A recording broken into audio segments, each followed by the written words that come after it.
We've had the Hape scoot-around toddler balance bike almost a year now, so this review video is long overdue. Before I dive into what I like and don't like about the bike, let's discuss some expectations and understand what a balance bike is. This bike definitely requires adult supervision, especially in the early stages when your little one has just started to learn how to walk and you're introducing them to the bike. A typical balance bike has two wheels, and instead of pedals, it requires your child to use their feet to push the bike forward. Since they only have two wheels, they won't stand up on their own without a child holding it up, hence the term balance bike. I wouldn't consider the Hape Scoot-Around a true balance bike since it has four wheels and the bike easily holds up your child without the need for them to balance it themselves. Think of it as a pre-balance bike, a stepping stone for them to get to the next level. You might be wondering why I'm explaining what a balance bike is and what it has to do with reviewing this current Hape bike.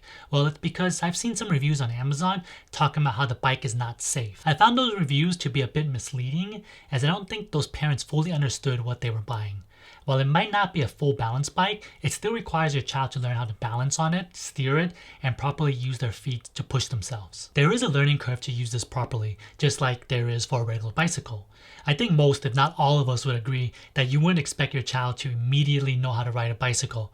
So the same can be said for balance bikes. Now that we've gotten that out the way, let's talk about what I like about the Hape Scoot-Around.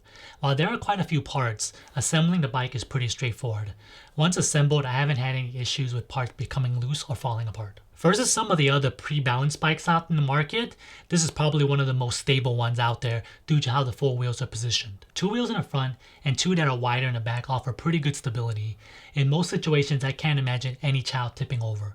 This is perfect as a first balance bike for a toddler. However, with that being said, I did find that there was a way that the bike would actually tip over, and that's if the steering wheel is turned all the way to the left.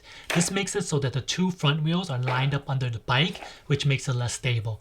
But my son hasn't had any real trouble with this, so I think this is just part of the learning curve. I'm not quite sure if the bike we have is actually defective or not, because you can only do this on the left side. If you try to turn the steering wheel onto the right, it won't do the same thing. It actually has a hard stop, which prevents it from getting caught underneath and tipping over as easily. However, there's also a negative to it having the hard stop. It makes turning to the right a little bit harder for navigation as the turn radius is smaller. My son's been using the bike for almost a year now, and overall it's held up pretty well considering how much he uses it. Almost everything is made of wood besides the wheels. This is the partial reason why we've actually kept this exclusive indoor only, so that it keeps the wheels from wearing out so easily, and it also keeps the house cleaner. Speaking of the wheels, the movement of the wheel axis is fairly smooth, so your child won't have any issues managing their speed, both speeding up and slowing down. Now let's talk about what I don't like about the bike. For the price of $70, I would have liked to see some adjustability. Luckily, my son is on the smaller side, so he's been able to use it even at 23 months old. But I can tell he's starting to get a bit lengthy and will probably outgrow it in a few months. This next negative is probably pushing it, but I would have liked it better if the side of the handles were just wooden rather than painted green. The reason being is that I find my son sometimes scrapes the handles across the wall, leaving green marks on the wall. There really isn't much I don't like about this bike. If this bike is within your budget and you're considering it, I would say it's a pretty good buy. My son enjoys zipping around the house with it, and at the moment, unless he has a major growth spurt, I can see him using it for at least a few more months. Let me know down below in the comment section if you have any questions about this bike or balance bikes in general. Consider subscribing for more content like this, and if you've enjoyed this video, give me a thumbs up, and I'll see you next time.